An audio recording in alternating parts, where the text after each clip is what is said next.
안녕하세요. 슬램 KR의 신동원입니다. 오늘은 2020년 들어서 슬램 스터디 첫 번째 시간으로 이종훈님과 김기섭님께서 발표를 진행해 주실 예정이고요. 먼저 오늘 날짜 2월 2일에 김기섭님 먼저 발표를 진행해 주시면 될 것 같습니다. 네, 알겠습니다. 네, 바로 시작할까요? 네네. 네, 그러면 바로 시작해 보도록 하겠습니다. 저는 그래프슬램 튜토리얼이라는 페이퍼를 골랐고요. 일단 그 소개를 간략하게 드리자면은 그,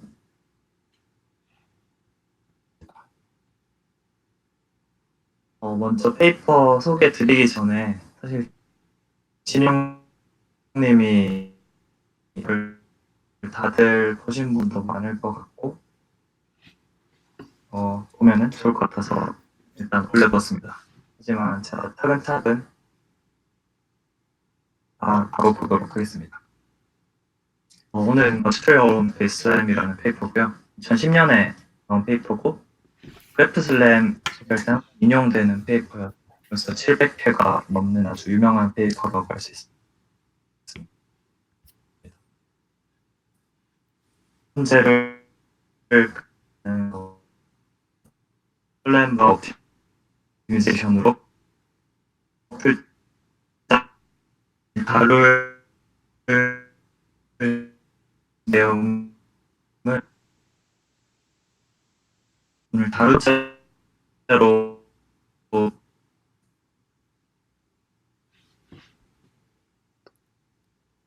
이거는 프로덕트 변경을 한다고 생각하고 진행을 해보도록 하겠습니다. 그 필드 인틀북을 다시 씌워보면은 매니폴드에서 내용이 있는데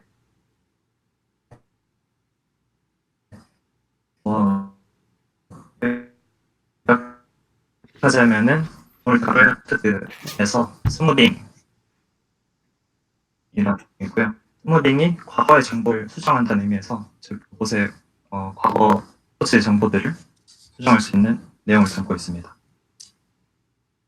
다들 아시겠지만 슬램을 해야 하는 이유는 로봇 모션이 컨설턴트를 가지고 있기 때문에 아래 그림과 같이 그 궤적이 진행될수록 내가 어디 있는지 컨설턴트가 점점 퍼지게 되고요. 이거를 제시해야 됩니다. 그래서 슬램을 이제 오늘 소개하고자 하는 그래프 네, 그래서 궤적 로봇의 이동 궤적이 오차가 있기 때문에 갈수록 그 드리프트가 발생하다가 예전에 갔던 장소를 재방문하면 그 전체 궤적이 일부가 아니라 전체 궤적 모두 수정되는 걸 알 수 있습니다. 자세한 거는 제 더 미포 가 보시면 더 보실 수 있고요. 그래서 슬램을 한 줄 요약하자면 로봇 포즈와 랜드마크 포즈를 조인트하게 옵티미제이션 하는 겁니다. BA 번들러드 저스트먼트랑 비슷하다고 할 수 있는데 그래서 슬램이 가끔은 시퀀셜 SFM 혹은 온라인 SFM이라고도 불리는 것 같고요.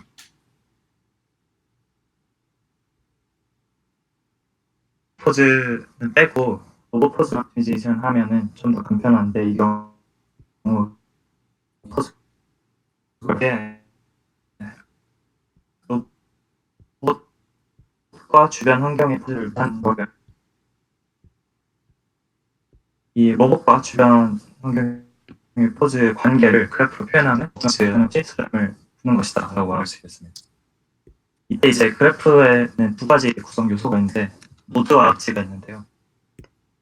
노드가 이제 로봇의 포즈라든지 아니면 랜드마크의 어떤 3D 포인트 위치가 될 수도 있고요. 아니면 어떤 그 랜드마크가 트레이라고 가정할 수도 있고 박스라고 가정할 수도 있고 어떤 사용자가 정의하기 나름인 것 같습니다. 그리고 엣지는 그 두 노드 사이의 컨스트레인트 정보를 담고 있고요. 그래서 이게 결국 노드 로케이션을 노드의 값을 x, y, z 혹은 뭐 롤피치어 이런 것들을 옵티마이즈 하는 것이 포인트를 잘 따르도록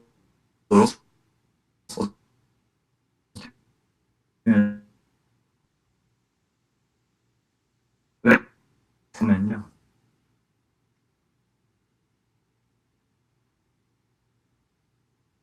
드리프트가 발생하기 때문에 우리가 예상으로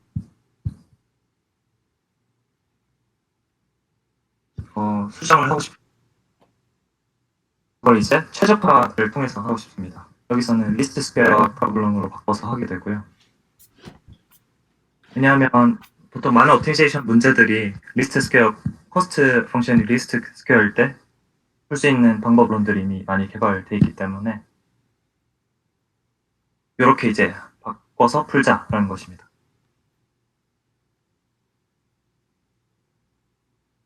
근데 이제 슬램 문제는 처음 개발할 때 프로버빌리스트 특성 프로빌리스틱하게 이퀘이션이 정의되어 왔었는데 그래서 우리가 이 프로빌리스틱 옵티미제이션 포맷으로 수정하는 작업이 필요하게 됩니다. 그 과정부터 차근차근 다뤄보겠습니다. 일단 왜 그래프냐면은 그 슬램의 회생이 그래프라고 할 수 있습니다. 이거를 베이지안 네트워크라고 하게 되는데요. 왼쪽 식은 이제 슬램 문제를 수식으로 적어본 것이고요. 이거는 probabilistic optics 보시면은 거의 제일 처음에 이제 나오게 됩니다.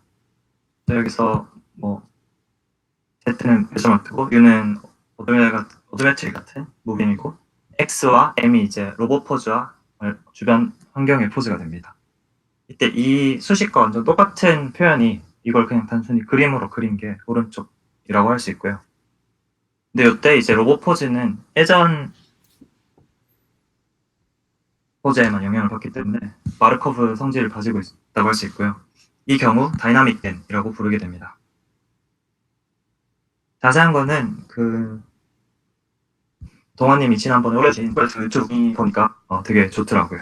그래서 그거를 보시는 것도 도움이.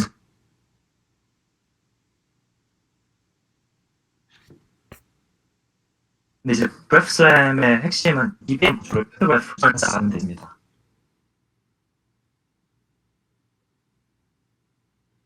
왜 수정을 해야 되냐면 우리가 슬램이 워낙에 된 특성이 있는 것도 보이시나요? 그래서 근데 이걸 옵티미제이션으로 수정하고자 하니까 팩트 그래프로 수정을 해보자라는 이제 그런 내용입니다. 이 부분에 관한 자세한 설명은 2006년도 이제 페이퍼인 스퀘어 루트 쌤 페이퍼에 자세히 설명이 되어 있고요. 그림으로 표현하자면은 왼쪽과 같이 어떤 로봇 포즈와 주변 랜드마크 관계가 이렇게 화살표를 가지고 있는 서로 컨디션드 관계인 걸로 표현이 되었다면 오른쪽에서처럼 이런 컨디션 정보 없이 두 노드 사이의 컨스트레인트가 그냥 연결되는 형태로 수정을 하게 되는 것이고요. 그 이유에 대해서도 지난번에 동원님이 소개해주신 유튜브에 자세히 설명이 되어 있었습니다. 왼쪽에는 이제 설명이 긴데 그래서 아무튼 핵심은 알겠습니다. 그래서 슬램을 옵티미제이션으로 풀고 싶은데 슬램의 액션 포메이션 DBN에서는 그게 어려웠고 하지만 팩터 그래프로 표현하면은 슬램을 논리니어 리스트 스퀘어 프로블럼으로 변형할 수 있기 때문에 거기서부터는 이전에 옵티미제이션을 위해 개발된 전통적인 가우스 뉴턴 같은 이터레이티브한 메소드를 그대로 적용할 수 있다. 그렇기 때문에 우리는 팩트 그래프로 슬램 문제를 다시 표현하자라는 게 핵심입니다. 거기서 팩트 그래프가 뭔지 간단히 설명드리자면 그래프고요. 말 그대로 이제 그래프는 노드와 엣지로 구성되어 있는데 팩터 그래프에서는 노드를 특별히 이제 베리어블이라고 부르고 있습니다. 이건 어떤 물체의 포즈가 될 수 있습니다. 그래서 나 S3 혹은 어떤 임의의 포인트가 될 수도 있고 할 수 있는 어떤 환경 정보라고 볼 수 있고요. 엣지는 트라고 부르는데 여기는 그 노드 사이에 에러를 의미합니다, 사실상. 그래서 로봇이 움직이다 보면은 옵저베이션 모델이나 그런 오도메트 같은 무빙 모델로부터 예측된 프레딕티드 값이 있을 때 그거 대비 오프티마이즈 들어가 있는데 그 실제로 관측된 이거 제가 잘못 적었네요. 실제로 관측된 것과 그렇게 예측된 거의 사이가 에러로 정의되고 그 에러가 이제 실제 팩터로 정의되게 됩니다. 그래서 전체 그래프를 옵티마이즈 한다는 게 하는 방식이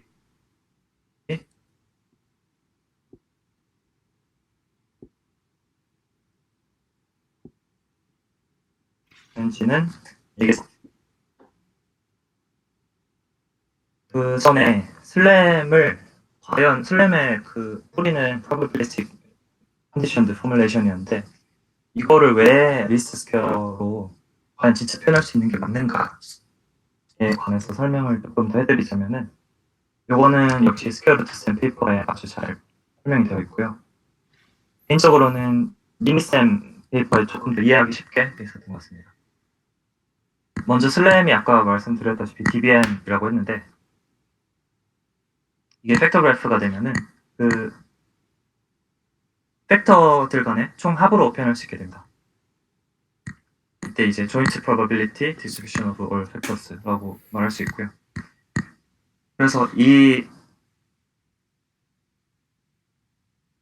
확률의 곱들을 최대화하는 x가 알고 싶은 수의 최저인데 이거는 MAP 즉 포스테리어를 최대화하는 방향으로 풀면 됩니다. 근데 제 여기서 한 가지 트릭이 발생하는 게 우리가 만약에 팩터 그러니까 요 에러를 가우시안이라고 가정한다면은 여기서 이제 F가 에러를 의미하는 것이고요. 그러니까 얘가 실제로는 어떤 내가 예측한 값 빼기 실제로 관측한 값이 되는 거겠죠. 근데 이거 가우시안이라고 가정을 하게 되면은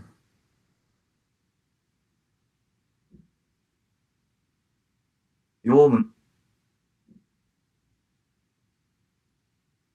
오른쪽 그 SF 로그 라이클리후드를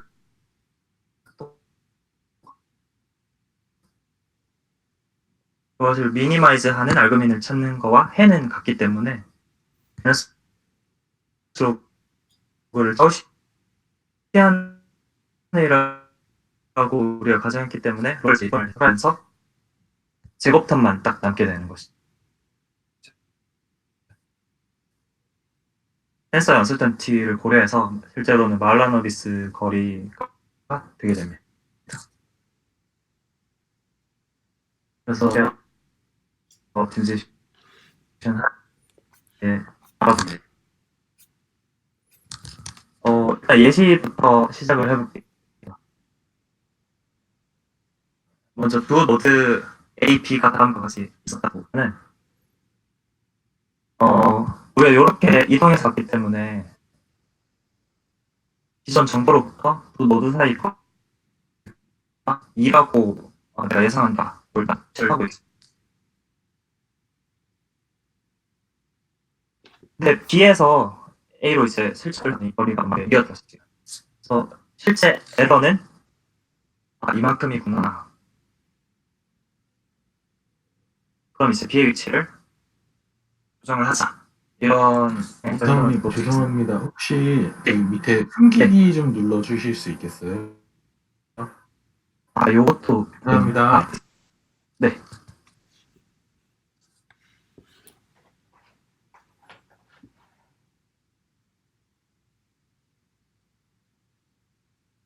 근데 이제 센서 저까지 있었으면 이지를 센서에 어쨌든 바운드만큼 고려를 한 말라노비스 거리를 사용하게 됩니다. 그래서 단순히 2의 제곱을 살라노비스 우리는 이제 2 곱하기 2 이렇게 사실 우리가 A랑 B와의 관계가 아니라 모든 노드 간의 관계가 존재하기 때문에 실제로는 이 에러의 모든 썸을 소화하는 방향으로 해야 되게 됩니다. 네, 그래서 이 라지 F를 썸으로 정했을 때 요거의 알고민을 찾게 되면은 요거의 옵티멀한 X가 이제 최종 옵티마이즈된 로봇의 좀 정확한 위치라고 볼 수 있겠지요. 그래서 실제로는 이게 이 노드가 로봇의 포즈만을 여기서 예시로 들었는데 뭐 로봇 포스트 로봇 포즈뿐만 아니라 로봇 포스트 랜드마크 포스트 그뭐 플레인 등 다양한 방식의 셀스 디토 시티셈 등에 소개되어 있습니다.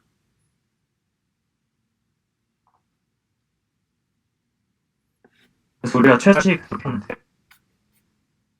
이거를 세운 거랑 별개로 어떤 과정을 통해서 이걸 푸는 게 남아 있습니다.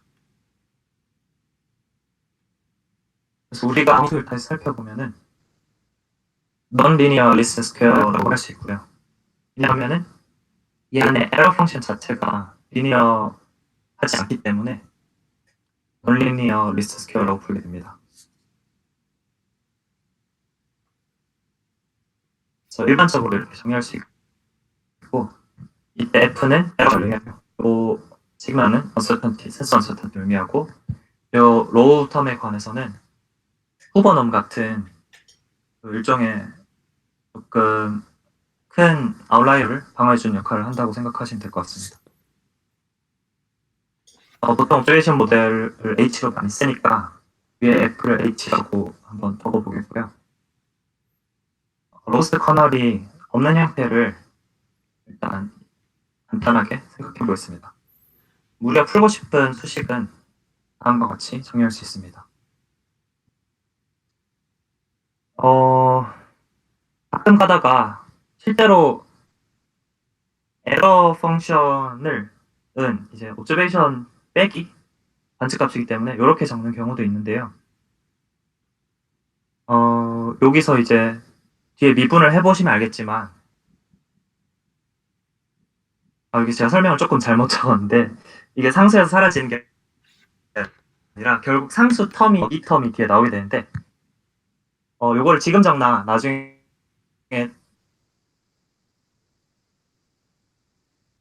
통합해서 한번 적나 똑같기 때문에 이렇게 적는 도 있고 이렇게 점수 있고 아무튼 요거 에러 펑션을 그냥 H로 적어보면은 이제 드디어 리스트 스퀘어 포맷이 됐는데 넌리니어 하기 때문에 우리가 리니어하게 바꿔줘야 됩니다. 이제 보통 통상적인 오브제이션 푸는 방식이고요. 근데 리니어하지 말때 보고 보고 그게 이제 는 0 되는 옵티멀 X를 구하고 다음 리니어라이제이션 포인트를 잡고 실행할 때까지 반복하고 이 과정을 이제 수행을 하게 되는데 조금 더 자세히 보도록 하겠습니다. 저 그 질문이 있는데 네.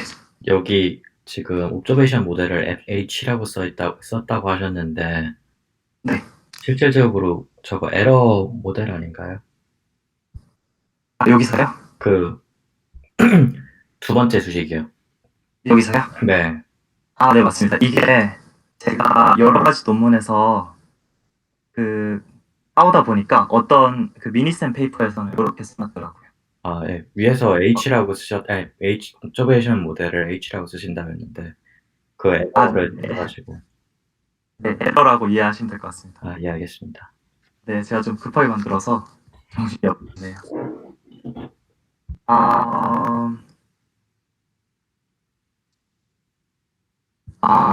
잠시만요. 네, 그래서 이게 글씨가 제가 구글 드라이브에서 작업해서 조금 깨진 것 같은데 일단 한번 보겠습니다.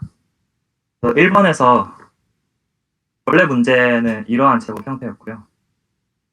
이때는 이제 이 전체 에러를 최소한 어떤 글로벌한 X 프라임 찾는 문제였습니다. 그런데 요게 이제 논리니어 하기 때문에 자코비안을 구해서 이렇게 자코비안을 구하고 오른쪽과 같이 테일러 익스펜션을 통해서 1차 텀까지만 취해주면은 이 1번의 수식이 다음 3번 해석이 돼요. 이때 우리가 알그민을 계산하는 게 그 이터레이티브하게 계산을 하기 위해서 글로벌 서치가 아니라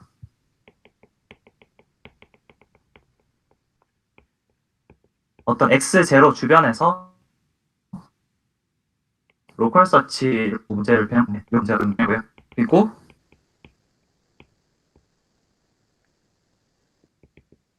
요 수식이 모든 리스너를 스태킹 하게 되면은 오른쪽과 같이 이 하나의 매트릭스 폼스로 적을 수 있게 됩니다. 그리고 뒤에 나오는 상수텀들은 우리 다 B라고 적을 수 있게 되겠습니다. 그래서 우리가 결국 풀고자 하는 슬램 문제가 처음에 다이나믹 베이지언 네트워크부터 시작해서 결국에 이런 AX 빼기 B 혹은 뭐 X 더하기 B 문제까지 오게 되었습니다.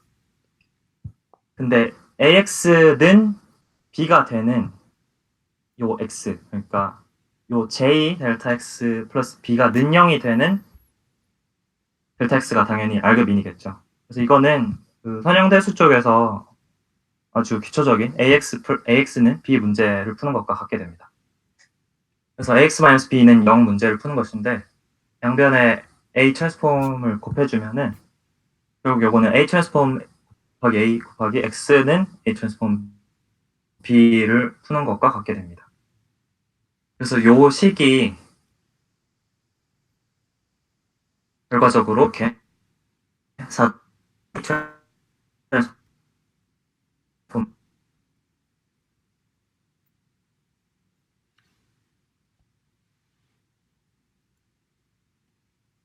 델타 X는 알그민인 것. 사실은 요 J가 모든 그 팩터들에 관해 정보를 다 담고 있기 때문에 상당히 뭘까요? 그래서 숫자는 콜레이션에서 스파시피케이션을 할 수 있게 됩니다. R 여기 R은 이제 right upper triangulation matrix고요.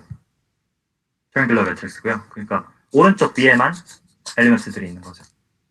그래서 J는 R 트랜스폼 곱하기 R로 분해가 가능하고 결과적으로 J 트랜스폼 곱하기 J가 R 트랜스폼 곱하기 R 여기서 R 트랜스폼 곱하기 R이 아이덴티티이기 때문에 이렇게 변형하게 됩니다. 그래서 4-B의 경우 결과적으로 요 두 가지 식을 푸는 것이 되고요. 요거는 이제 4-B를 푸는 것보다 훨씬 쉽다. 그러니까 요걸 풀면은 델타 X 스타를 이제 쉽게 알 수 있다. 라는 게 이제 한 이터레이션의 결과가 되겠습니다. 그래서 팩토리제이션 하기 전후를 보게 되면은 왼쪽이 하기 전에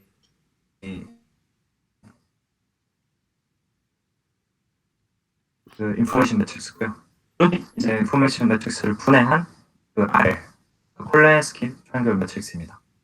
여기 NG가 그 번지로 멤버의 개수인데 하기 전에는 8만 개 정도밖에 안 되는데 하기 한 후에는 이제 아주 크게 많아진 걸 볼 수 있겠습니다.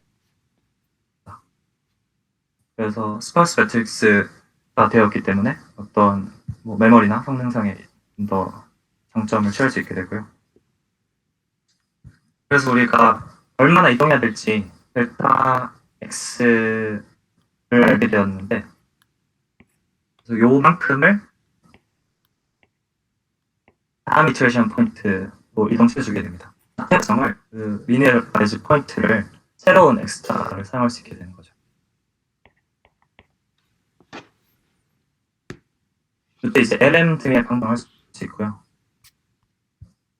그 어떤 논문에서는 트러스트 리전 폴리시 뭐 관리할 수 있다. 이렇게 얘기하기도 하는 것 같습니다.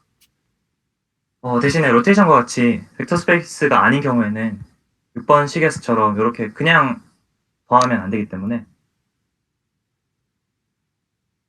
닫혀있지 않으므로 그냥 더하면 안 되게 됩니다. 그래서 매니폴드에서 델타만큼을 더해주는 오퍼레이션을 적용을 해야 되게 되는데 보통은 기존의 플러스랑 다르게 얘기하기 위해서 오플러스라고 표현을 하는 것 같습니다. 아니면은 리그룹을 뭐 리알제브라로 가서 거기서 계산하고 이렇게 할 수 있을 것 같기도 한데 오늘은 여기서는 요거까지 다루지는 않도록 하겠고요. 그래서 한 가지 예시를 들고 와봤습니다.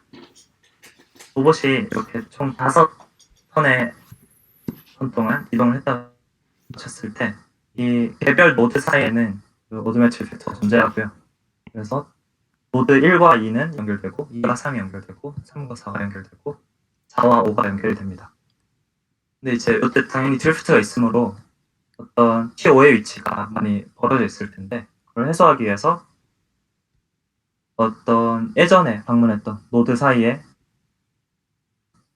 어떤 컨스트레인트를 다음과 같이 추가해주게 됩니다. 요거를 흔히 루프 클로저 팩터라고 부르게 되고요. 요 생김새가 루프와 같다고 해서 그렇게 부르고 있는 것 같습니다. 그래서 이렇게 단순히 인접하지 않은 두 노드 사이에도 컨스트레인트를 추가할 수가 있게 되는 것이죠. 그래서 우리가 원래 프로버빌리스틱 했던 슬램 문제는 다음과 같이 팩터 그래프의 수식으로 보자면은 시작할 때 프라이어 곱하기 인접한 오도메트리 팩터들의 곱하기 그리고 루프 클로저 팩터들의 곱하기 이렇게 적을 수 있습니다. 그리고 실제로는 그 제코비아는 이렇게 프라이어는 디자인이 없으니까 이렇게 되고 오도메트리의 경우는 인접한 애들끼리만 나타나기 때문에 항상 이렇게 대각선을 따라서 나타나게 되고요.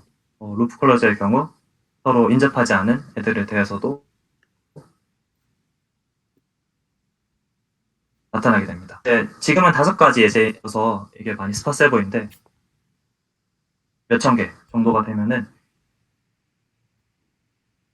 이게 플래스키 거를 이제 이쪽 오른쪽 어퍼 트라이앵글 매트릭스의 곱으로 표현해줘서 앞에서처럼 이렇게 그런 과정을 거치게 됩니다. 그래서 그것이 오늘 설명해드린 그래프 슬램 이제 적용을 하면은 왼쪽과 꽤 많이 있었던 포즈도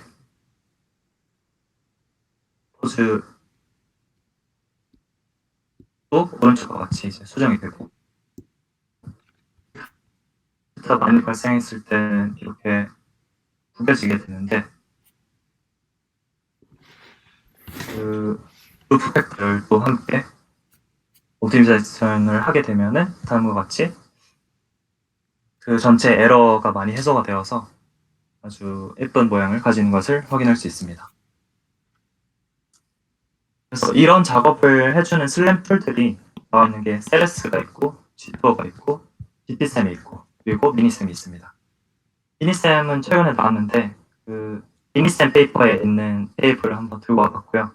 실제로는 그냥 사람들이 자기 쓰기 편한 거를 그냥 쓰는 것 같고 그리고 조금 봤을 때 그 비주얼 슬램 하시는 분들은 G토어로 코드가 많이 짜져 있어서 G토어를 주로 많이 쓰는 것 같고요. 이상하게 라이다 슬램 하시는 분들은 GT쌤이 코드가 많이 짜져 있어서 GT쌤 쓰는 것 같고 왜지 모르겠는데 홍콩 과기대들이 세레스를 많이 쓰는 것 같습니다. 그래서 이런 것들이 있고 자기가 쓰기 편한 거를 그냥 쓰셔도 기능은 다 비슷비슷할 거라고 생각이 됩니다. 그래서 오늘은 여기까지 짧은 거의 한 30분 만에 발표를 이만 마쳐보도록 하겠습니다. 네, 감사합니다. 네, 혹시 질문이 있으시면 해주시면 질문 타임을 가져보겠습니다. 거기 위에 스파시피케이션 하는 부분에서 그래프 기사님 발표 잘 들었습니다. 네, 저는 그래서 쪽은 처음이라서 네, 전체적으로 그러면 이 그래프 베이스드 슬램이 결국은 그 슬램 파이프라인 중에서 이제 오토매티를 추정한 다음에 현재 네, 로봇이나 아니면 어떤 대상의 포즈랑 그다음에 랜드마크를 기준으로 네, 그런 자세들을 최적화하기 위한 백엔드 옵티미제이션에 초점을 맞춘 논문이라고 보면 될까요? 네, 맞습니다. 그래서 백엔드라고 불리고 있고요. 실제로는 어떤 팩터를 누군가 이제 추가를 해줘야 그 다음 과정으로서 이 팩터 얘는 다 이따 쳤을 때 실제로는 이 팩터도 프론트엔드라고 또 아주 또 많은 연구가 이루어지고 있는 것 같습니다.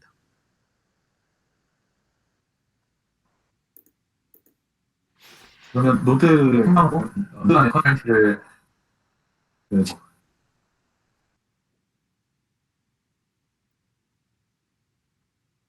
만들어지다가 옵티미제이션이 필요하다고 했을 때 네. 그래프에서 나왔던 컨스트레인트가 노드가 연결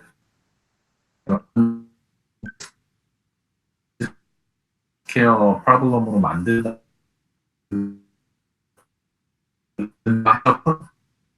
오늘 설명해 주신 말라노비스 디스턴스 이외에도 네네. 에러 디스턴스를 정의하는 다양한 방법들이 이후 많이 나와 있나요? 어,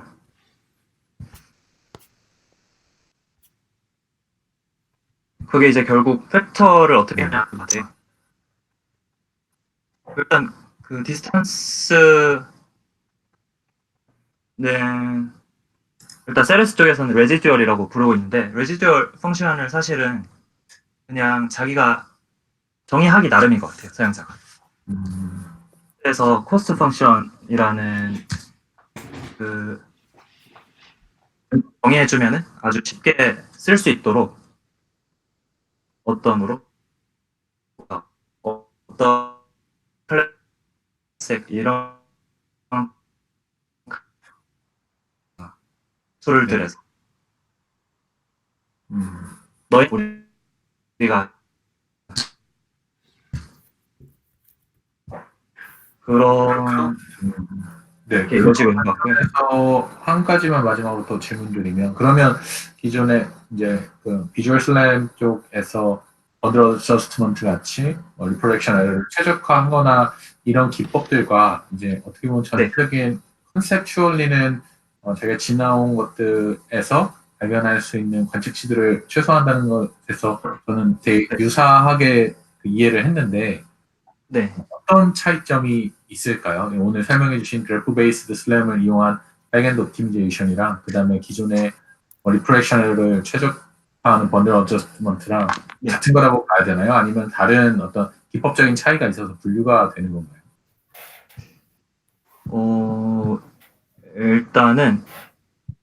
일단 이 부분은 제가 비주얼 슬램 쪽을 많이 몰라서 혹시 다른 동원님이나 자세히 아시는 분이 있다면 코멘트를 조금 더 붙여주시면 좋을 것 같고요.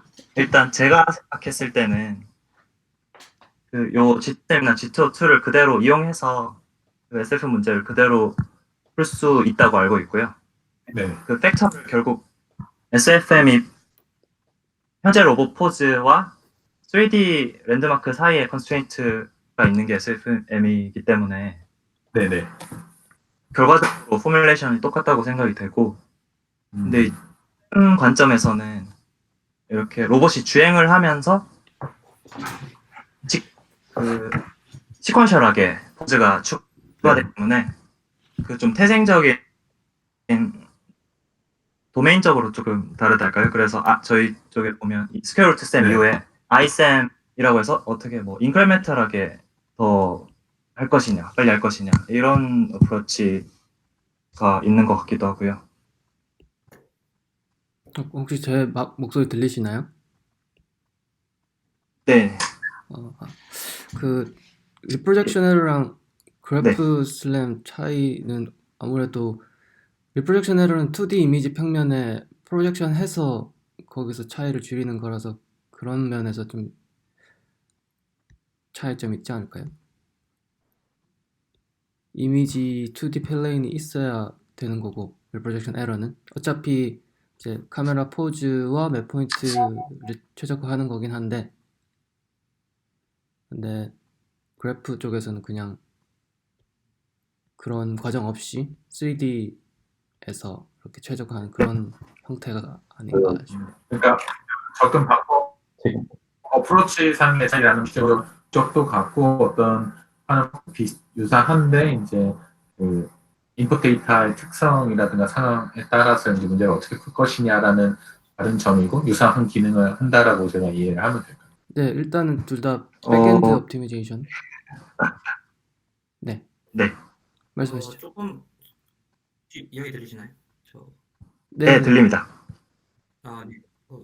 조금 총론을 해보자면 사실 이제 그래프 슬램 같은 경우는 이제 문제의 정의에 대한 부분이라서, 그러니까 뭐 슬램 문제 자체를 이제 그래프 형태로 정의해서 이전 포즈랑 모든 이제 랜드마크에 대한 문제를 솔빙할 수 있도록 문제를 정의하는 방법에 대한 의미로 보면 될 것 같고, 그 중에서 이제 비주얼 슬램에서 어떤 리프렉션 에러는 이제 에러를 정의하는 타입에 따라서 다른 거기 때문에 이제 그래프 슬램의 포뮬레이션에서 에러 모델이 리프렉션 에러가 될 수도 있고 아니면 뭐 3D 포인트의 어떤 위치가 될 수도 있고, 이렇기 때문에 이제 리프렉션 에러 같은 경우는 에러의 타입으로 보면 될 것 같고요. 문제는 이제 문제 정의는 그래프 형태로 문제를 푸는 건데, 또 여기서 이제 SFM으로 넘어가게 되면 이제 기존 SFM 같은 경우에는 이제 번들어서 BA 같은 경우에는 이제 모든 거를 이제 그 메저먼트를 전부 다 구해놓고 이제 한 번에 문제를 결국 배치로 다 푼다고 정의가 될 수 있는 거면, 슬림 같은 경우에는 이제 사실 실시간성이 좀 더 있다고 보면 될 것 같거든요. 기사님이 설명하셨던 것처럼 이제 처음에 이제 인크리멘탈하게 계속 메저먼트가 도입이 되다 보니까 그 그래프를 이제 효율적으로 어떻게 관리해서 추가를 할 것이냐 포인트를 좀 더 주고, 그러면 이제 그 계속 늘어나는 그 그래프 결국 이제 인포메이션 매트릭스가 되겠죠. 인포메이션 매트릭스를 어떻게 매니지먼트 할 거냐 이쪽에 좀 더 관심을 두는 게 맞지 않나라고 생각을 합니다. 네, 감사합니다. 네, 감사합니다. 혹시 더 질문 있으실까요? 저 질문이 있는데 네. 그 40페이지에서 그 매트릭스 보여주셨잖아요, 제이콥. 네. 거기에서 이제 그 노드가 많아지면은 스파시티가 줄어든다고 했는데 네. 그 줄어드는 게 룩 클로저 디텍션이 많아져서 줄어든다는 말씀이신가요? 아니면은 그냥 노드 자체가 많아짐으로써 스파시티가 줄어든다는 말씀인가요?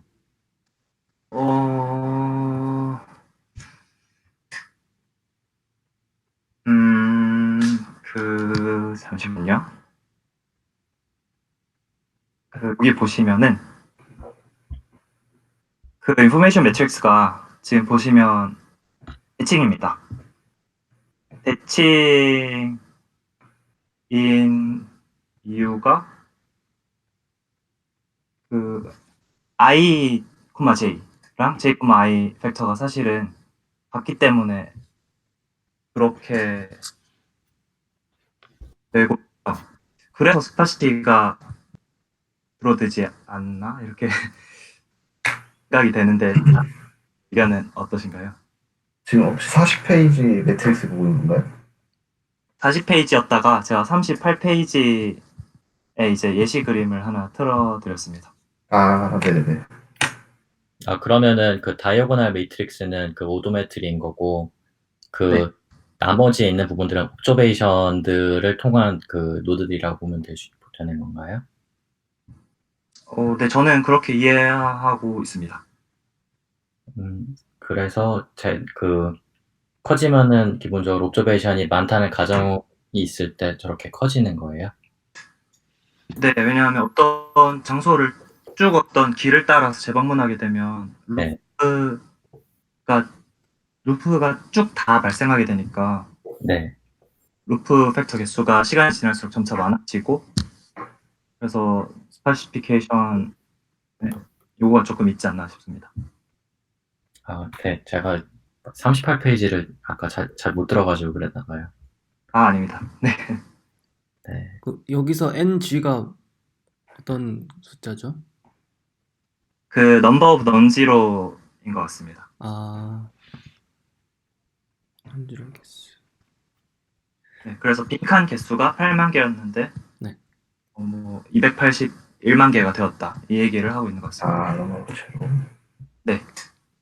요 그림은 스퀘어루트 쌤 페이퍼에서 따온 것이고요. 그 페이퍼를 보시면은 조금 더 나중에 이해하시기 쉬울 것 같습니다. 이게 왼쪽 매트릭스를 톨레스키 트라이앵글레이션으로 L 로우 매트릭스로 분해를 했을 때 이렇게 된다는 걸 보여주고 있는 거죠? 네, 맞습니다. 실제로 최적화 그래프슬램 구조를 만들어 최적화할 때는 그 아웃라이어 고려하는 아까 말씀하셨던 row 펑션 같은 거, 그게 휴버 펑션 같은 걸 사용한다고 하셨잖아요. 네네. 그러면 그런 경우에는 또 그 미분하는 방법이 바뀌어야 되잖아요. 사실은 그런 건 그냥 그 라이브러리에서 지원하는 형태가 되는 것이겠죠.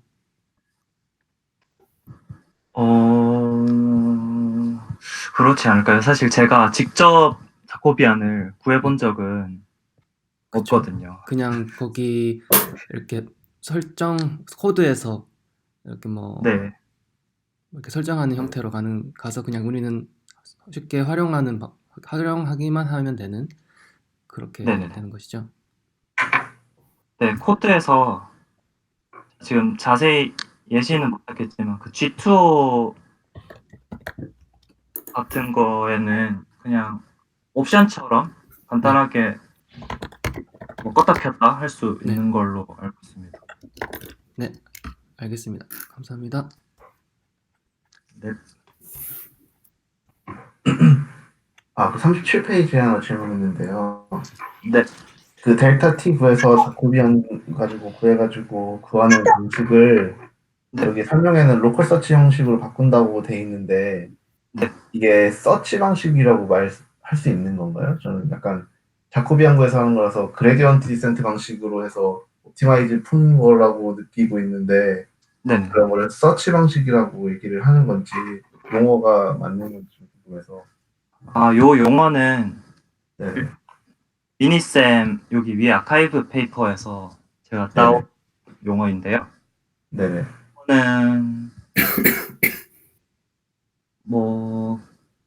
그레디언트 디센트라고 그냥 이해하면 되지 않을까 싶습니다. 어떤 서치라기보다도 그냥 이니셜 포인트를 하나 잡고 거기서부터 출발해보자, 그냥 그런 의미로 저는 이해를 했습니다. 네, 알겠습니다. 네, 어차피 delta x가 막 엄청 글로벌하게 크지 않으니까 그렇지 않습니다. 네. 네.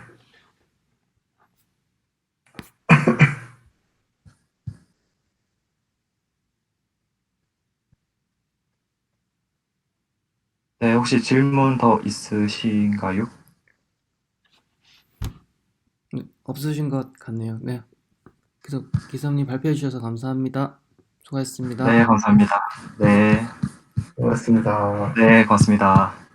그럼 감사합니다. 다음으로 이종훈님 발표로 넘어가도록 하겠습니다.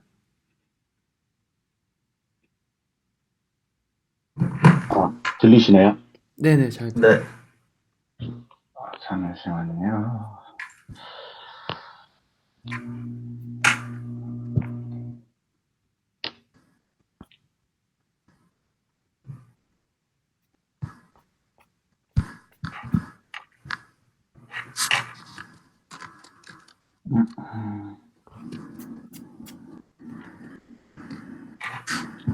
보이시나요, 혹시? 네, 보입니다. 네, 보입니다. 그러면 제가 헬센, 액큐레이트, 라이트 시멘틱 세그멘테이션 페이퍼에 대해서 리뷰하게 되었습니다.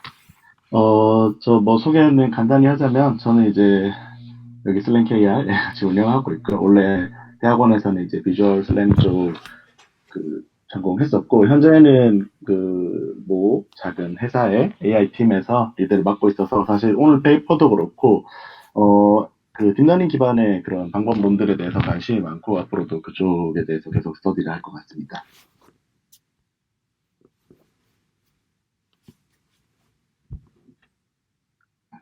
사실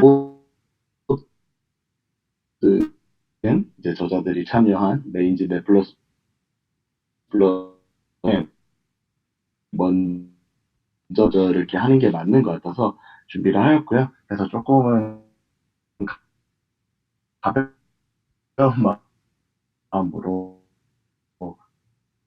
우선 공개한 영상인데요. 보시면은 카메라라든지 다른 센서들을 이제 사용하지 를 쓰고 있습니다. 그래서 여기서 이제 뭐 키 아이디어라고 하는 것들은 이제 기존의 2D, 3D 이런 중간에 서비스 때 뭔가 이렇게 데이터가 손실된다거나 블러드 그런 상황들이 있는데 그런 우선이고요. 그것들을 이제 조금 정리를 해보면 말씀드린 것처럼 라이다운이 온라인 세미테이션이라고 어떻게 보면 기존의 방법들의 문제를 푼 거에 좀 가까워요. 그리고 스피리컬 프로젝션을 했는데요. 이게 여기서는 라이다운이라고 했지만 이것들을 포인트 클라우드를 그대로 사용하는 것들이 아니라 어떤 2D의 레인지 이미지, 일종의 레인지 이미지도 만들어서 사용하는데 그때 스케치 세그에서 영감을 받았다고 하는 스피리컬 프로젝션 방법을 사용하고 있고요. 그리고 어떤 노벨 포스트 프로세싱을 했다고 하는데 사실 여기서 쓰는 게 이제 뒤에서도 말씀드리겠지만 KNN인데 완전 새로운 방법은 아니고요. 그냥 이제 기존의 3D 쪽에서 쓰지 않았었기 때문에 시멘틱 세그멘테이션이 조금 노벨하다라고 주장을 하는 것 같습니다. 일단 성능이 좋은 건 맞아요. 예, 근데 사실 빠르다는 게 기존의 방법들보다 빠른 건 아니고 어떤 온라인이나 리얼타임 매너를 유지하면서 성능을 올렸기 때문에 여기서는 이제 뭐 빠르다, 뭐 리얼타임이다, 온라인이다 이런 것들을 조금 강조를 하고 있습니다. 그래서 가장 마지막에 결과에도 있겠지만 엔비디아 제슨 AGX에서도 10fps 이상의 속도를 보여주고 있고 여기서 주장하는 거는 어차피 이제 라이다 센서가 5에서 뭐 20Hz밖에 데이터가 안 되기 때문에 이 정도면 뭐 리얼타임이라고 보는 게 뭐 맞다라는 것 같고 저도 그 부분에서는 동의하고 있습니다. 10fps 나올 때 개수가 네. 얼마나 많은 거예요? 그거는 뒤에 그 표가 있는데 그때 다시 말씀드릴게요. 예, 알겠습니다. 그래서 이제 일단 뭐 어떤 데이터 썼는지 이제 가장 중요하겠죠. 근데 이제 키티를 쓰긴 썼는데 이제 아시겠지만 기존의 키티에는 지금은 제가 알기로 시멘틱 레이블이 좀 있는 것도 있는 걸로 알고 있는데 어쨌든 키티에는 제대로 된 이제 포인트 와이즈 어떤 시멘틱 레이블이 없었기 때문에 시멘틱 키티라고 하는 작년 4월인가 나왔었나요? 어쨌든 그것들을 이제 사용을 했고 시멘틱 키티의 특징이 보면 일단 뭐 엄청 포인트 와이즈 아무래도 세그멘테이션류의 사실 레이블을 얻는 게 다른 일반 오브젝트 디텍션에서 이제 바운딩 박스를 얻는 것보다 사실 훨씬 난이도가 높고 태스크 좀 시간이 많이 드는 태스크이기 때문에 시간도 많이 들었다고 하고요. 기존에 아시겠지만 키티는 사실 레이블이 3개밖에 없어요. 뭐 차, 뭐 바람, 저기 탈 것들 뭐 그런 것들인데 여기서는 25개 사실은 레이블 된 건 28개인데 너무 스파스하고 헌터가 없어가지고 실제 평가할 때는 매트릭에서는 25개만 썼다고 해요. 그리고 시퀀셜하다는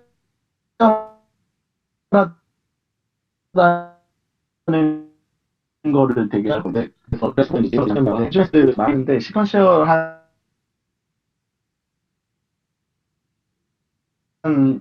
이제 이거를 다 일일이 레이블링 해놓은 데이터들은 많이 없거든요, 은근히. 뭐 사실 그래서 이게 좀 자기네들의 장점이다. 그래서 어떤 그런 힘에 대한 주목지 생활에 다른 데이터셋에 비해서 더 장점이 있다는 얘기입니다.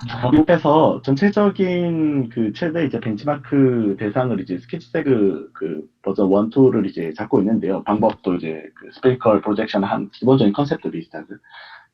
그래서 이제 스키즈세그에 대해서 조금 소개를 드리면은 그 UC 버클리 쪽에서 이제 페퍼를 냈던 거고, 특이한 게 이제 키티 데이터 외에 어떤 GTA 데이터, 그러니까 신테틱 데이터를 사용했어요. 어떤 가상의 시뮬레이션 데이터를 사용을 했고, 그리고 후처리를 했는데 이게 특히 이제 포인트 클라우드 레벨의 뭐 이미지에서도 마찬가지긴 하지만 포인트 클라우드에서도 시멘틱 세그멘테이션 같은 것들을 할 때는 좀 이것들의 엣지나 이런 것들을 더 잘 잡아주기 위해서 후처리를 하는 경우들이 좀 왕왕 있는데, 여기서는 CRF, 정확하게 말하면 이제 리커런트 CRF인데 컨디셔널 랜덤 필드라는 방법을 사용해서 후처리를 했고요.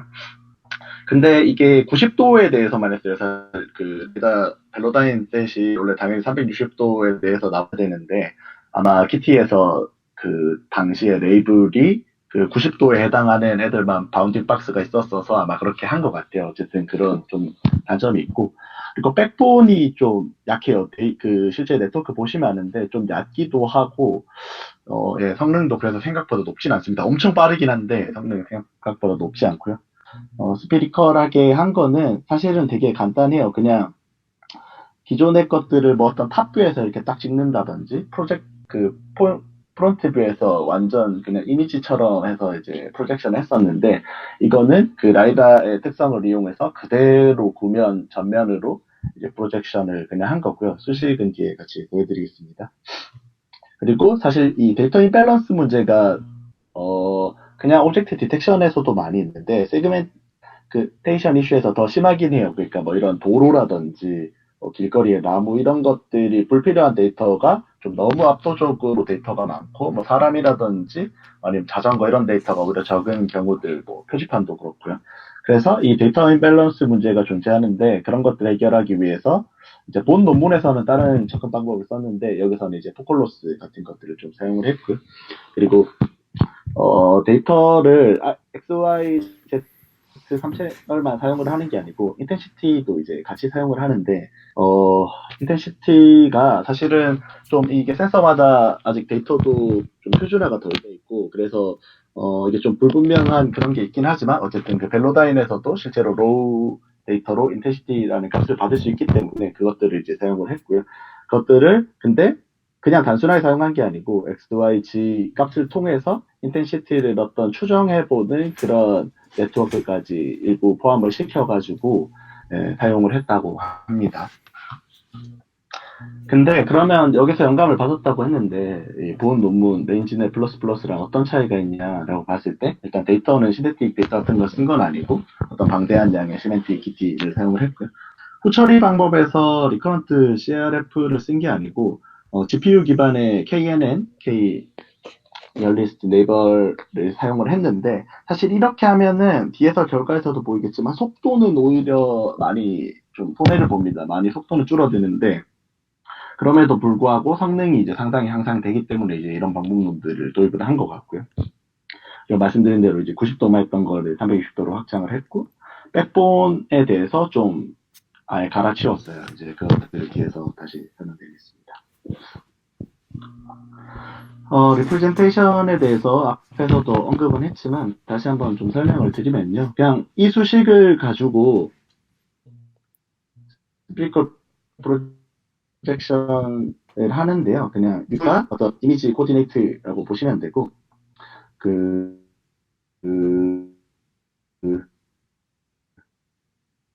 여기 이제 들어가는 게 지금 그리고 아관 생각하는 레인지가 거의 대학 본트 엑스버시를 다 제곱해서 이렇게 한 그런 레인지 값이고, 그리고 그 P에서의 하이트와 이제 미스고, 이게 사실은 하이트가 그러면 64 채널이 되는 거고요. 미스가 미스의 오션은 51원이죠. 2008로 해서 이제 매핑을 하게 됩니다. 근데 사실 2048까지 정도면 거의 모니터를 할 수 있는데, 이제 그렇게 하면은 성능도 올라가고 좋기는 한데, 이제, 속도에 대한 이제, 그래서 이제, 그런 거 이제 비교는 있고, 거기서 조금 더 한 그 값인데요. 요게, 벌티클 필드 뷰 고려해서 랩핑한 점. 사실 이게 단순한 개념이긴 한데, 어쨌든 기존에 이렇게 한 페이퍼들이 없는 것들을 통해서 어떤 센서의 그런 특성들을 좀 보정을 해줬다라고 페이퍼에서는 주장을 하고 있고요. 어쨌든 그렇게 해서 이제 랩핑을 해줬고, 그 랩핑된 이미지가 있을 텐데, 그게 이제 근데 이미지 자체는 커널에 없어서 안 돼요. 그래서 XYZ에 대한 기본 포인트가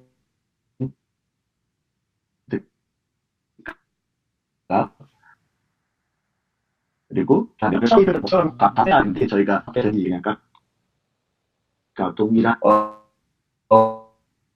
어느 정도 감쇄되고 나의 부분이기 때문에 사실상 동일한 개념이라고 보시면 되겠습니다.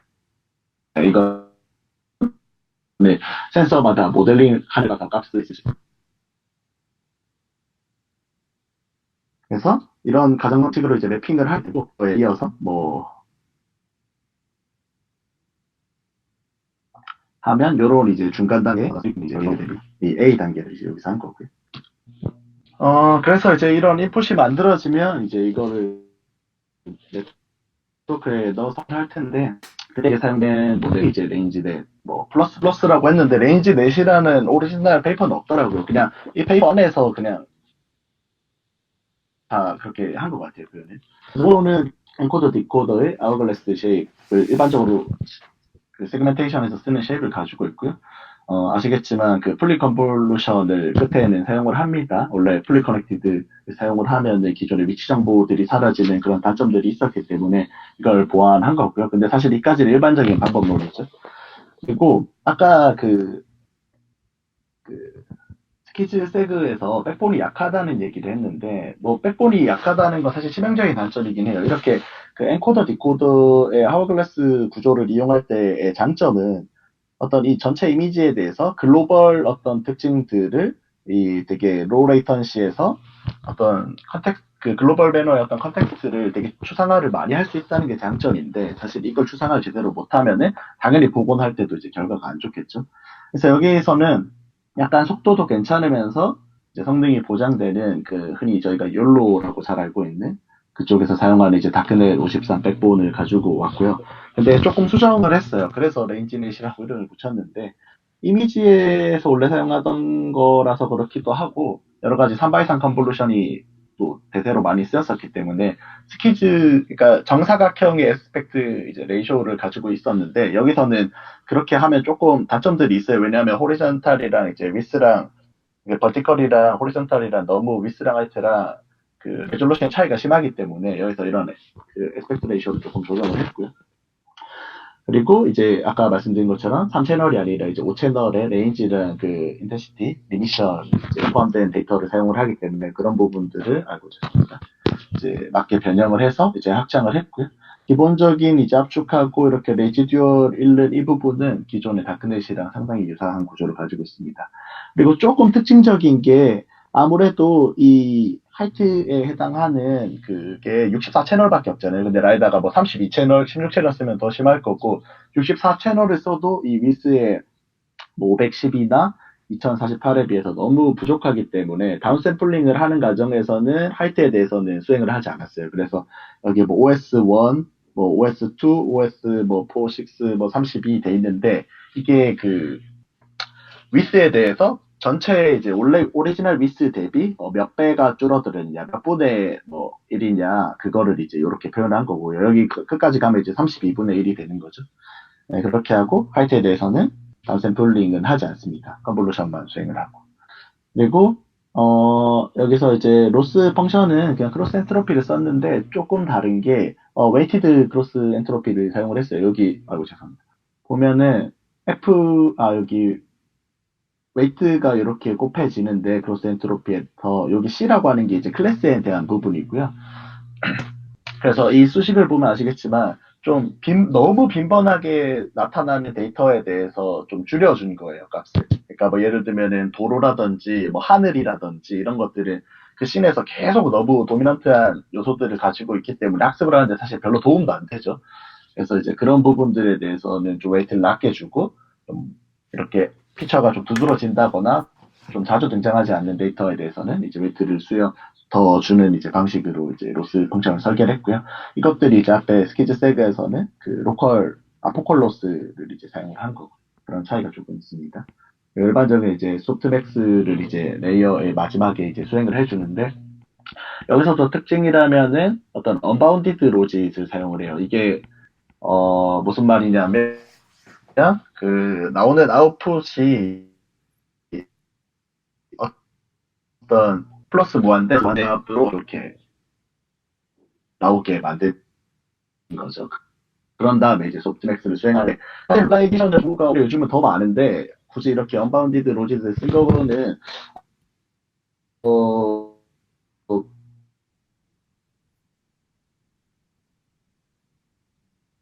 값들의 차이를 살려주려고 하는 어쨌든 이제 전체적인 모델 아키텍처는 이제 있습니다.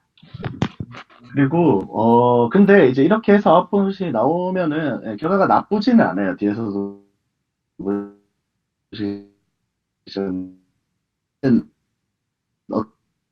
어떤 데이터들이 있거나 이게 벽인데 벽 뒤에 부분에 섀도우가 있는 건 어쩔 수 없어요. 있는 건 다 많죠. 저희가 그것보다도 더 이렇게 데이터가 제대로 레이블링이 안 이쪽에 있는 공간 그리고 벡터에 안 찍힌 건 어쩔 수가 없는데 데이터가 이 엣지 부분에서 좀 더 정밀하게 섹션해주는 부분들에 대해서 이제 지적을 하는 거고 그거를 이제 크게 discretization error랑 이제 블러드 CNN output error로 보고 있습니다. 그래서 결국 기본적으로는 이제 2D, 3D 변환을 3D에서 한번 2D로 했다가 2D에서 다시 3D로 하는 이 과정에서 100% 매핑이 안 되기 때문에 이제 계속 조금씩 이제 로스가 발생을 하는 부분이 일단 기본적으로 있고 특히 이제 속도라든지 뭐 다른 이유 때문에 특히 이제 버드아이뷰 같은 거 사용할 때도 이거랑 같은 이슈가 있는데 어쩔 수 없이 좀 1대1이나 그 이상의 매핑을 할 수 없이 좀 낮은 해상도 이미지로 매핑하는 경우가 사실은 많아요. 실제 일들을 하다 보면은. 그런 경우에는 이게 100%, 90% 뭐는커녕 뭐 반절씩 날아가겠죠. 그런 경우에 이런 것들이 더 심해진다라는 부분입니다. 보울에 이제 문제를 지적을 하고요. 그래서 이제 스키즈 세그에서는 이걸 비교를 위해서 좀 설명을 드려야 될 것 같아서 다시 언급을 하는데 리커런트 컨디셔널 랜덤 필드라는 후처리 방법을 사용을 했었어요. 이거는 뭐냐면 이렇게 결과가 이 스키즈 세그에서 최종 아웃풋이 나오는데 이렇게만 하니까 이 오른쪽 아래에 보이시는 그림처럼 약간 블러리한 거죠. 특히 이제 해상도 그런 문제가 있을 때. 그래서 이 블러리한 것들을 보정을 해주겠다는 건데 그거를 이제 이 리커런트 RF로 하겠다는 거고 어떤 그냥 CNN 네트워크를 한 두세 번 거치는 단계를 그냥 수행하는 겁니다. 근데 그래서 리커런트가 붙은 거는 이 같은 파라미터를 쓰는 죄송합니다. 계속 넘어가네.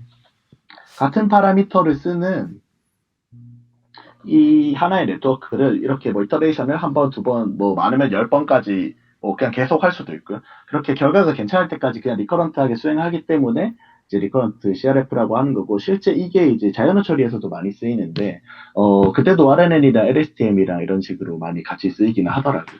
그때는 이제 주변 레이블 정보를 이용해서 나의 레이블을 좀 강화시키는 이미지에서 엣지를 강화시키는 것과 유사하죠. 그럴 때 이제 사용을 하는 방법들인데 이제 스키즈 세그에서 도입한 그런 개념들을 도입한 거고. 근데 논문에서는 보통 한 3번 정도 이터레이션을 했다고 해요. 그 애큐러시랑 속도랑 트레이드 오프를 감안했을 때. 그렇다고 하고 근데 이게 장점인 거는 이거를 엔드투엔드로 이것도 일종의 CNN 네트워크이기 때문에 엔드투엔드로 풀리 이제 트레이닝을 시킬 수 있다는 거고 그리고 뭐 이 레이어 사실 두세 개 거친다고 해서 속도가 막 많이 줄어들지가 않잖아요. 그래서 이제 속도가 빠르다는 게 장점입니다. 그래서 여기 보시면은 CRF를 안 했을 때는 뭐 말도 안 되게 한 100fps가 넘어갈 것 같은데 이 정도 속도가 나오는데 막상 CRF를 해도 이게 14ms면은 뭐 한 7, 80 fps가 한 70 fps 나오겠죠. 이제 그런 정도로 이제 빠르다는 게 장점이에요. 물론 여기서는 이미지 레졸루션을 페이퍼에서는 512 정도로 사용을 했습니다. 그래서 풀 커버를 한 건 아니고 레졸루션은 한 4분의 1만 사용을 했는데 어쨌든 빠르다는 게 장점이고요. 근데 해당 논문에서는 이게 빠른 거는 맞는데 어차피 라이다가 한 10Hz밖에 못 찍는데 뭐 70fps, 100fps 무슨 소용이냐. 우리는 한 10fps 이상만 되면 충분한 거 아니냐. 대신 정확도를 올리겠다. 이런 컨셉이고요. 그래서 이게 NN이 여기서는 뉴럴렛이 아니죠. 예. 니얼리스트 네이버 서치를 이제 사용을 하게 되고요. 그래서 기존의 스키즈 세그에서 물론 빠르기는 했지만 이제 정확도에서도 많은 단점이 있는 그런 방법들을 보완을 했는데 페이퍼에서 주장하기로도 그렇고 제가 실제로 결과를 해봤을 때도 그렇고 이 CRF 이 방법 자체는 좀 2D에 적합한 것 같아요. 페이퍼에서도 이제 설명이 그런 식으로 되어 있고 그래서 2D에서 앞만 보정을 해봤자 이게 어차피 다시 3D로 가져올 거니까 그때는 결국 블러해지는 게 여전하다는 거죠. 그래서 2D에 적합한 방법이라 어차피 3D로 가져올 때는 보정 성능이 떨어진다라고 지적을 하고 있고 이 KNN 방법은 사실 뭐 되게 특별한 건 아니고 일반적인 KNN 방법이고 페이퍼에도 설명이 이렇게 슈도 코드까지 있으면서 잘 설명이 되어 있기 때문에 궁금하신 분들은 좀 더 찾아보시면 될 것 같고 특징적으로 이제 4개의 파라미터가 있는데 여기서 이제 굳이 일반 KNN이 아니고 GPU 에너블 하다라는 방법을 언급을 계속하는 게 이제 실시간성 때문이고 그래서 여기 S라고 하는 그 서치 윈도우의 사이즈 파라미터에 대한 실험 결과들도 많이 실어 놓았고 이게 병렬 처리하기 위해서 이렇게 해놓은 것 같아요. 그리고 일반적으로 그 KNN에서 이렇게 내가 어떤 K개의 그 포인트를 이렇게 제일 가까운 포인트를 잡고 그 중에서 뭐 예를 들면 내가 K가 3이라고 하면은 이 아래 그림에서처럼 이 제일 가까운 포인트 3개를 이렇게 찍을 텐데 그 중에서 어떤 다수결 혹은 어떤 웨이트이드 된 그런 값에 의해서 이제 많은 쪽을 내가 이 레이블에 해당하는 거야라고 이제 채택하는 방법이죠. 이제 그런 간단한 방법인데 좀 구현을 좀 빡빡하게 해놓은 거고요. 그리고 컷오프라고 하는 것들은 이게 아무리 가까이 있어도 다 너무 멀 수도 있잖아요. 뭐 예를 들면 그냥 무조건 가까이 있는 거 3개를 찾는다고 했는데 3개를 찾았어. 근데 제일 가까운 애도 뭐 한 5m 밖에 있네? 이러면은 사실은 내가 그 친구랑 같은 레이블이라고 보기는 어렵겠죠. 이제 그런 어떤 스레시홀드 값을 설정을 해준 거고요. 인버스 가우시아는 이 방법을 쓰기 위해서 이제 있는 그 파라미터입니다. 그래서 이제 이런 방법들을 통해서 이제 결과를 개선하는 데 특가 측면에 있는데 이걸 사용을 했고요. 그래서 보면은 여기 테이블에서도 패스가 속도 자체는 엄청 빨라요. 이게 이제 이 때문에 실제 FPS가 뭐 100이 이제 2048 풀커버 이제 레졸루션으로 했을 때는 한 66 FPS가 나오고요. 그 엄청 빠르죠. 그래서. 근데 실제 밑에 보면 그 레인지 내 53이나 53 플러스는 뭐 한 13, 뭐 25, 52, 뭐 12, 21, 뭐 38, 그러니까 여전히 빠르긴 하지만 이제 속도는 분명히 좀 저하가 되는 것들을 볼 수가 있죠. 근데 대신 보면은 성능은 이제 전부 다 엄청 압도를 하죠. 여기 스피드세그라든지 다른 뭐 위에 볼트넷이라든지 다른 방법들에 비해서 성능은 상당히 향상된 걸 볼 수가 있습니다. 그리고 오른쪽 위쪽에 그 테이블이 이제 그 제슨 AJX에 대한 이제 그 결과인데요. 이제 아마 커드로 P6000을 쓴 것 같아요. 메인으로 연구하실 때는. 근데 이제 속도 테스트 해보기 위해서 이제 제슨 AJX에 하신 것 같은데 이렇게 이제 한 512 정도 레졸루션에는 이제 13Hz, 그러니까 이 센서의 어댑티브한 어떤 실시간성을 보장을 한다라는 이야기를 하고 있고요. 그래도 뭐 248로 해도 5Hz는 나오니까 뭐 못 쓸 정도는 아닌 것 같아요. 근데 이제 실제 자율주행이라든지 이런 어플리케이션을 타겟으로 하고 있기 때문에 그래도 10Hz는 저도 넘어야 된다고 생각을 하고 있고요. 그래도 어쨌든 성능을 유지하면서 괜찮은 속도를 보이고 있다. 그리고 이제 이거는 결과가 좀 그냥 후처리하는 바에 대해서 이렇게 결과가 좋아진다라는 거고요. 그리고 그 후처리할 때 이제 파라미터를 조정하기에 따라서 결과가 더 좋아진다. 뭐 대신 속도 조금 트레이드오프가 있다 하는 이제 결과입니다. 확실히 근데 오른쪽 이 그래프를 보면은 이 보도 IOU 이 부분은 뭐 크게 신경 쓰지 않으셔도 될 것 같고, 어쨌든 검은색 그 부분이 이제 후처리를 안 한 거고, 주황색 부분이 후처리를 한 건데, 확실히 전반적으로 후처리를 한 것들이 상당히 조금씩 좋아지는 것들이 이제 보실 수가 있고요. 이제 리얼타임 시멘틱 세그멘테이션을 했다는 것들, 이제 말씀드렸다, 이제 기타의 애너에서 성능이 잘 온다라는 것들 이제 강조를 하고 있고요. 그리고 이제 센서 실시간성을 유지할 수가 있다라고 해서 좀 프랙티컬하게 사용을 할 수 있는 것 같아요. 그래서 저도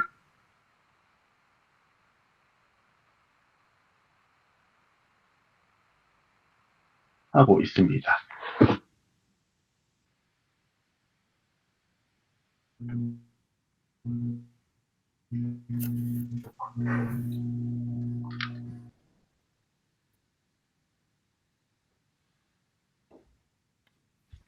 그 라이다 데이터를 이미지로 변환할 때 XYG로 만들잖아요. 또 XY는 이제 변경 사항을 살 것 같은데 그 마이너스 영역의 데이터가 있잖아요.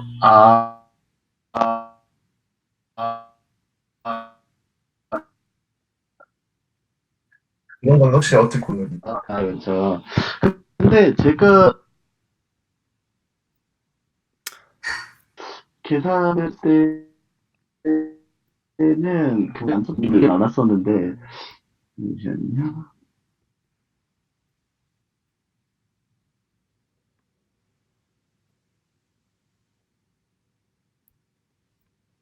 그러니까 막 예를 들어서 플러스 가정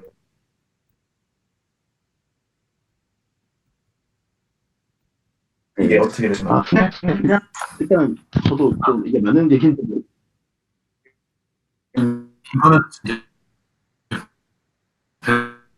벨로다인은 라이다인 건데 이제 스피닝 타입이라서 LED를 개수대로 박아서 이제 라인이 정확하게 그어지는 타입의 라이다인 건 아마 여기 계신 분들은 들어보셔서 알 것 같고, 그래서 이거를 채널을 스피리컬 타입으로 쪼갤 때 64채널짜리면은 그 하이트를 64로 놓고 위스를 그 벨로다인의 그 호리전털 쪽 분해능으로 정확하게 나눠서 그러니까 정면 시작점 스캐닝 시작하는 점에서 중심점을 0, 그러니까 0,0이 아니고 이미지의 센터 포인트로 넣기 때문에 진용님 말씀하신 대로 XY치 상에서의 어떤 마이너스 값도 있고 플러스 값도 있긴 한데 그거랑 상관없이 그냥 이미지 코디네이트에서는 벨로다인에 최적화된 그 이미지 사이즈로 매핑이 돼요. 그래서 그런 과정들이 있기 때문에 스피리컬 코디네이트로 바꾸는데도 이 키티 데이터셋에서는 문제가 없습니다.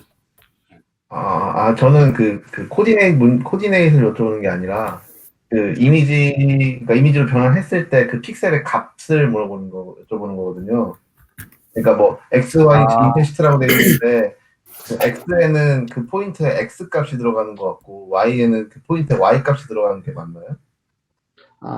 일단은 그냥 값이 들어가는 게 맞고요. 여기 보시면 밑에 가시화된 거는 사실상 레인지에 대해서만 그렇게 네네네. 했다고 보시면 돼요. 그래서 실제로 XYZ는 저도 가시화는 딱히는 안 해봤는데 아마 하면은 이상하게 되긴 할 것 같아요. 예.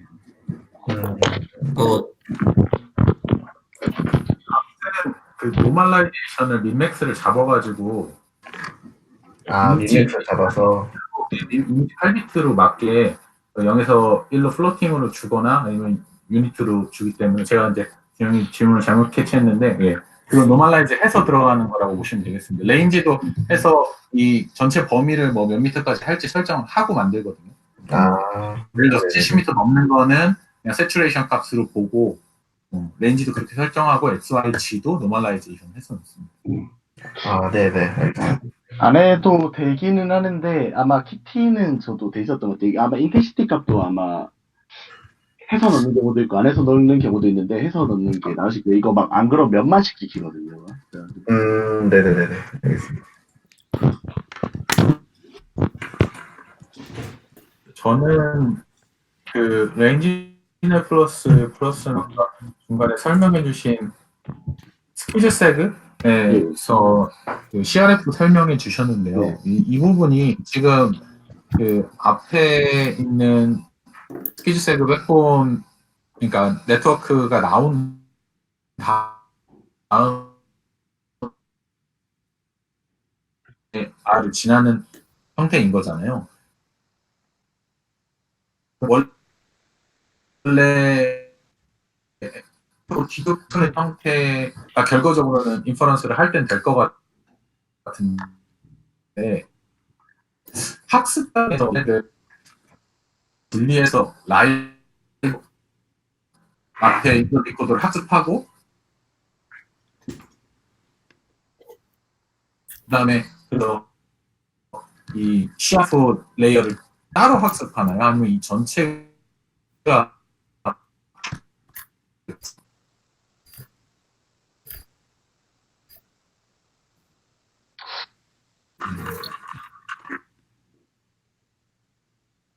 조금 보면은 사실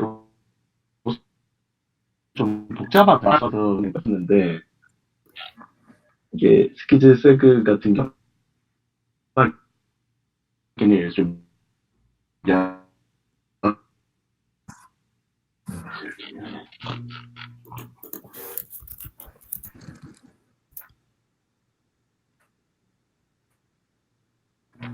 혹시 질문 하나 드릴게요. 예, 맞아요. 레인지넷은 결국 이미지넷이고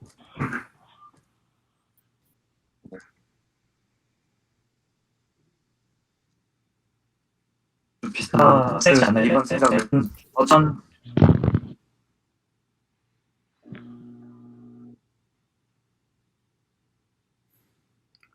투 겁니다.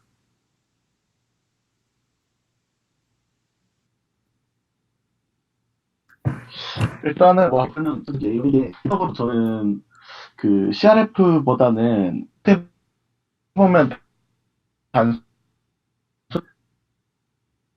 그 그러니까 성능 면에서 좋은 것 같아요. 그대로 해도 그대로 가져올 때 다시 거기서 또 버그가 발생하기 때문에 네. 그 부분에서 차이가 있는 것 같아요. 이 저자들도 그런 양습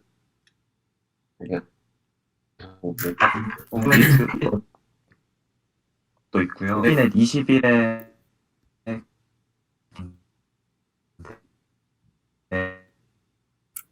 좀 더 좋은 것 같아서 이렇게 비교했을 때요.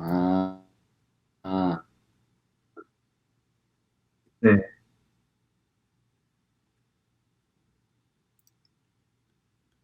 피처 사이클가 빠른 게 네.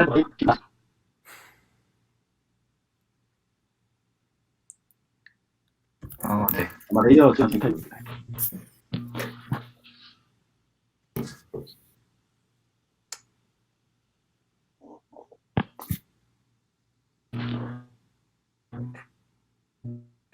그 웨이트 크로스 엔트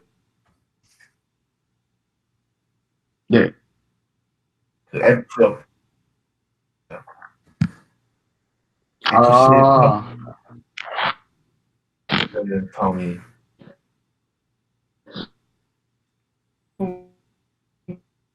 그런 경우를 이제 그냥 그러니까 로그니까 0이 되면 안 되니까 영이 때문에 제대로 있다면 그래도 웬만하면 안 돼야 되지 않을까.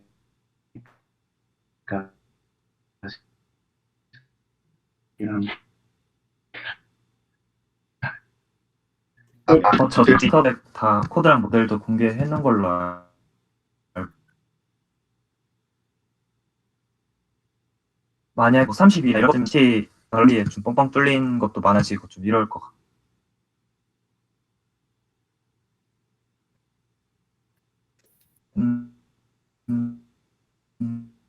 될지 좀 궁금합니다. 일단 저는 완전 전에 센서는 안 써봤는데 제 생각에는 좀 엄청 심하게 게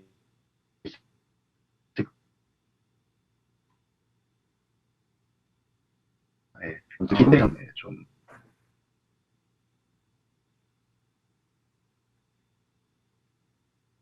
좀 생각보다 많이 그러니까 사실 이제 저희가 그 제주여행 쪽 할 때는 로마tik이랑 마찬가지고 어떤 정확한 사실 클래시피케이션이 목적이라기보다는 그런 디텍션이나 그 레코그니션 자체가 사실은 목적이기는 한데 예. 네.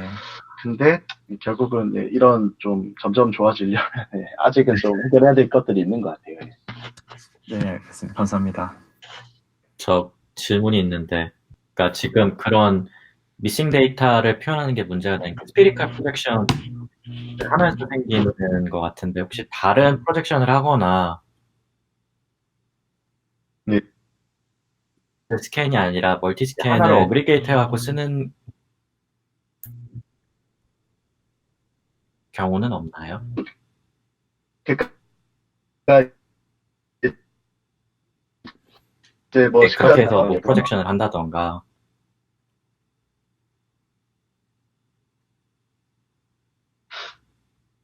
어그리게이션에서 하는 거는 아직은 저는 못 본 것 같은데 그렇게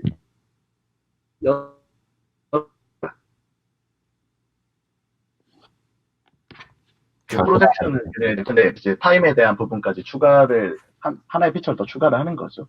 그래서 이제 그렇게 비디오처럼 쓰는 것들은 많이는 아니고 이제 조금 일부 있는데 프로젝션 할 때는 저는 그렇게까지 하는 거는 아직 못 본 것 같고요. 근데 사실 스피리컬 프로젝션이 저는 그나마 로스가 적을 거라고 생각하기는 하거든요. 사실 저도 그 전에는 이제 프론트나 이제 버드아이뷰 많이 해봤었는데 거기는 물론 이제 거기도 크게 할 수 있긴 하지만 거기는 크게 하면 사실은 전체적인 속도가 너무 느려지는 현상이 심해가지고 개인적으로는 스피리컬 프로젝션 좀 효율적인 방법이라고 생각합니다. 그러니까 로스를 좀 최소화하는 관점에서는 여기서도 그래서 그 페이퍼에서도 다른 프로젝션 방법들이랑은 사실 별로 비교를 안 하고 있어요. 그냥 이런 스피리컬로 했던 방법들 내지는 포인트를 그대로 사용했던 방법들이랑만 비교를 또 하고 있거든요. 그리고 특히 시멘틱 세그멘테이션을 하는 관점에서 저는 다른 프로젝션 방법은 솔직히 좀 별로인 것 같다고 개인적으로 생각하고 있습니다.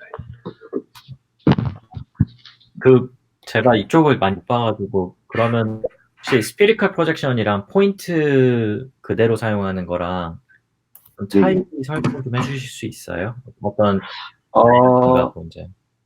일단 좀 그냥 이제 그림이 없어가지고 일단 그냥 직관적으로 조금 설명을 드리면은 그 프로젝션 하는 거는 이제 일단 이미지화 하는 게 맞잖아요. 근데 이제 포인트를 그대로 사용하는 것들은 아시겠지만 이제 인풋의 어떤 순서라든지 이런 것들을 정할 수가 없죠. 사실 포인트 클라우드에서는. 물론 이제 그냥 0컴바인부터 뭐 X, Y, G축으로 그냥 순서 정하면 되는 거 아니야? 그렇게 할 수도 있지만 이제 그렇게 순서를 정해버리는 순간 사실 어떤 연결성이라든지 뭐 얘랑 나 진짜 가까운 거 맞아? 이런 이슈가 이제 생기고 그 순서가 X를 먼저 할 거냐 Y를 먼저 할 거냐 뭐 G를 먼저 이런 거에 따라서 이제 전혀 결과가 바뀌기 때문에 사실 순서에 대한 부분을 포인트를 뭐 다른 중간에 어떤 레프레젠테이션 방법을 쓰지 않았을 때는 정리를 하기가 어렵고 그래서 이제 어떤 뭐 맥스플링이라든지 어떤 최대값 또는 최소값을 뽑는 그런 기법들을 넣고 어떤 풀리 커넥티드 레이어들을 넣어가지고 순서에 전혀 상관없이 뭐 클래시피케이션을 하거나 세그멘테이션을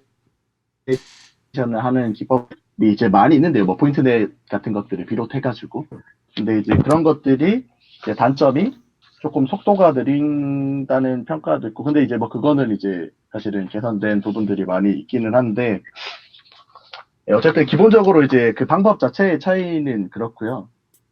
그러니까 지금 말씀하시는 게 그 스피리컬 프로젝션 같이 이제 그 프로젝션 하는 방식이 이제 CNN 돌릴 때 그 로 퀄리티 정의하는데 좀 도움이 많이 되기 때문에 네 맞습니다.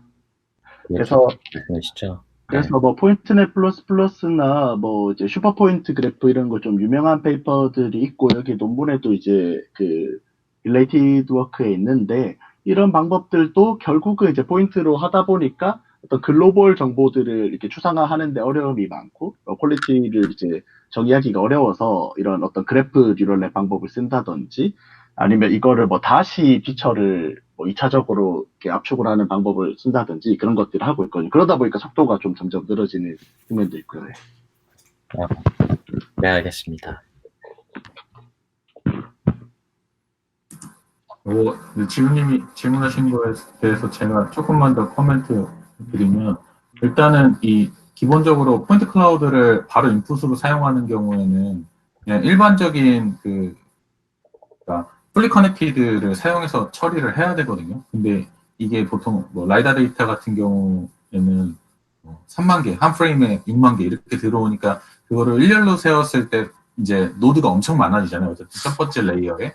그래서 실제로 처음에 포인트 쪽은 뭐 1024개 정도만 쓰는 좀 심플한 레이어들, 그런 랩들이 많이 나왔고, 그래서 포인트를 직접 쓰는 모델들도 이 라이더 포인트 전체를 한꺼번에 다 모아서 이렇게 인풋을 넣는 경우는 없고요.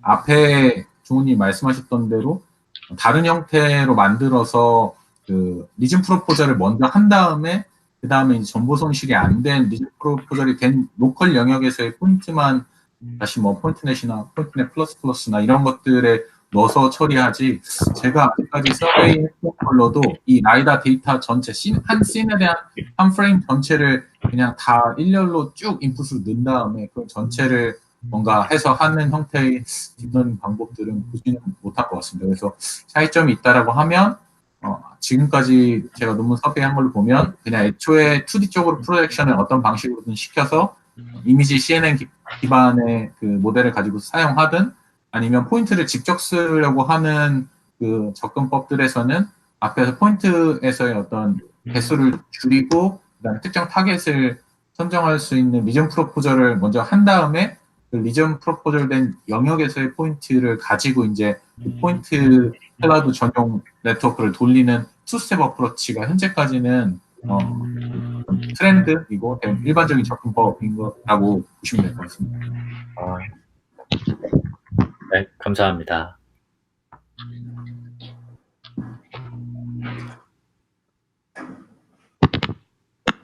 네, 뭐 더 질문 없으시면 네, 질문 없으시면 예, 발표 수고하셨습니다. 감사합니다. 종님. 수고하셨습니다. 감사합니다. 이번 주는 이렇게 발표를 마치고 다음 주에는 신동원 그리고 이용익님께서 발표를 진행해 주실 예정입니다. 일단 이번 주는 모두 수고하셨습니다. 감사합니다. 감사합니다. 수고하셨습니다.